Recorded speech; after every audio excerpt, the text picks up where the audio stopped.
This is Ian with Build Brothers. Going to go ahead and do an inspection here at 10863 Canarywood Court in San Diego. Going to start underneath the eaves. The eaves are comprised of the fascia, which is this big board on the outside. Rafter tails are the supports, and then starter board is that tongue and groove that's up in the eaves.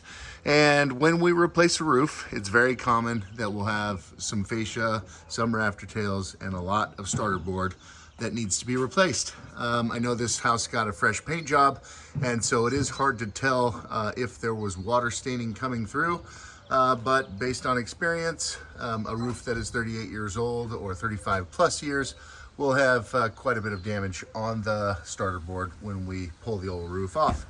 I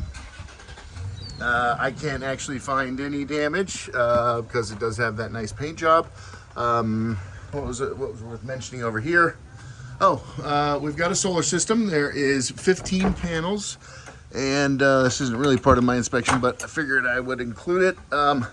Solar edge inverter, we press the OK button, the screen comes on. So the screen's still working, and it's showing POK. That's the P stands for optimizers, and there's 15 of 15 showing. That's a good sign. And then the SOK is for communications, and so it is also communicating, which means there is monitoring on this system. You can download an app and be able to view what it's doing. If we come over here, we have this device called an RMA, a renewable meter adapter. It was offered by SDG&E as an alternative to upgrading the main electrical panel. So this is where basically the solar ties in without touching the homeowner's bus bar. And then we can avoid some electrical load calculations that had to take place. Anyways, solar install looks professional. Conduit's all painted up really nicely. I don't see any intake ventilation underneath the eaves. Sometimes we're looking for little screened off vents in the blocking, and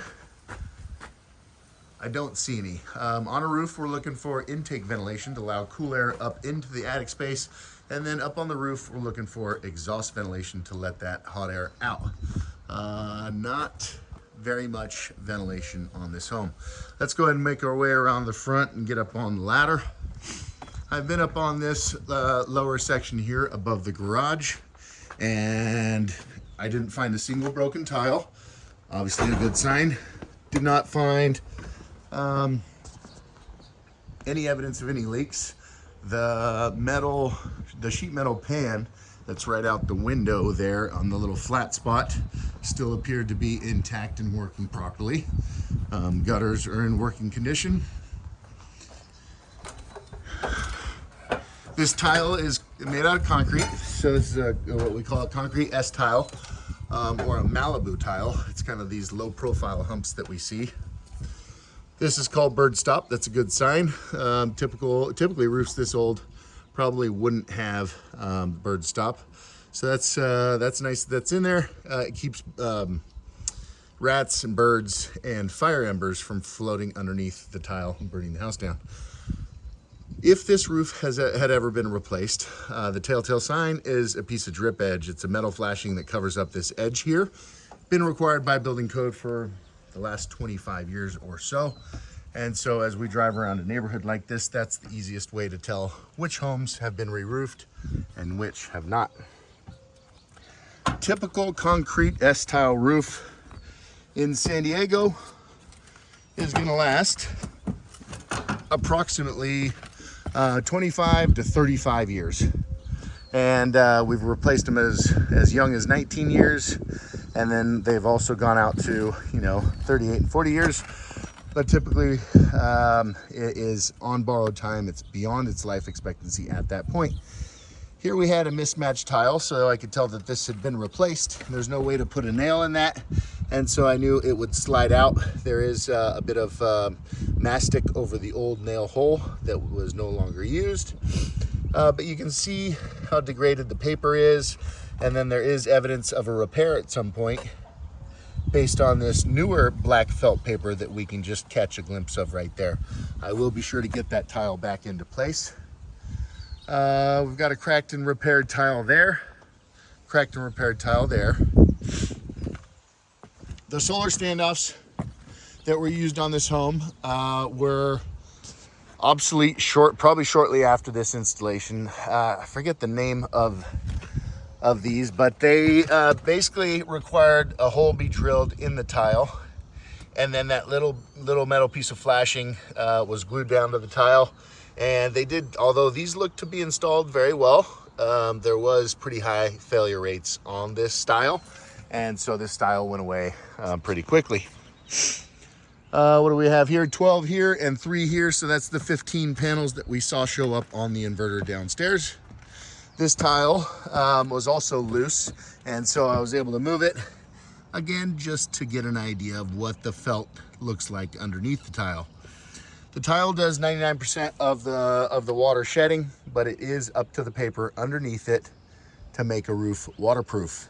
So when it gets to that condition after this many years, it is no longer waterproof and it is beyond its life expectancy. This is a little bit messy over here. Looks like the skylight has been replaced at some point. And this is what we call tile pan. That looks good. Roof to wall, that looks good. Skylight itself looks pretty good.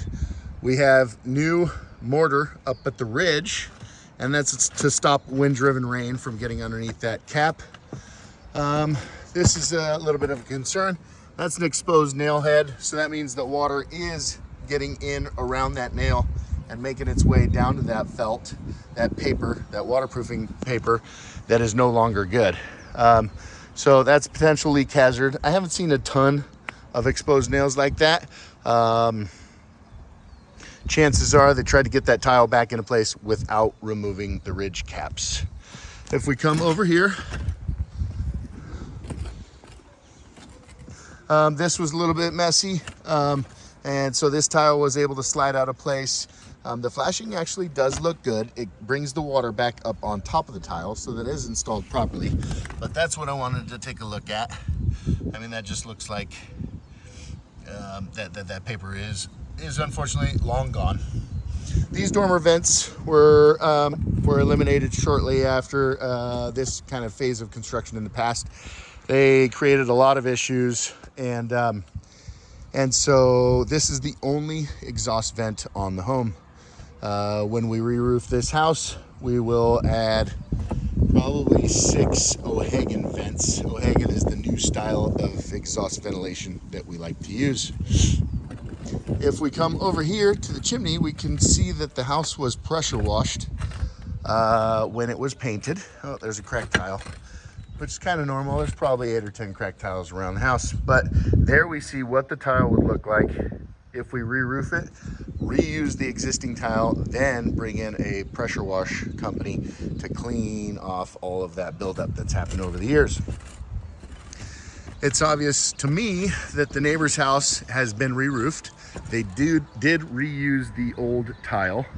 And then what happens is you get to a section and you have to go find a tile that will work because you don't have enough of the original tile. You've thrown away all the cuts and all the broken ones. Now you have to go get some tiles that match, and you're gonna hide them somewhere on the roof where nobody can see them until the roofer climbs on the roof next door. But that roof does have drip edge down there. It's hard to make out, but I was able to see it before as I was climbing the ladder. Back of the house is very similar condition, and appears to have some of the same general issues, but mostly just age and wear and tear. Based on what I'm finding up here, yeah, this roof was done well way back when, and it was maintained well, but unfortunately it is beyond its life expectancy, and I do need to recommend a full replacement.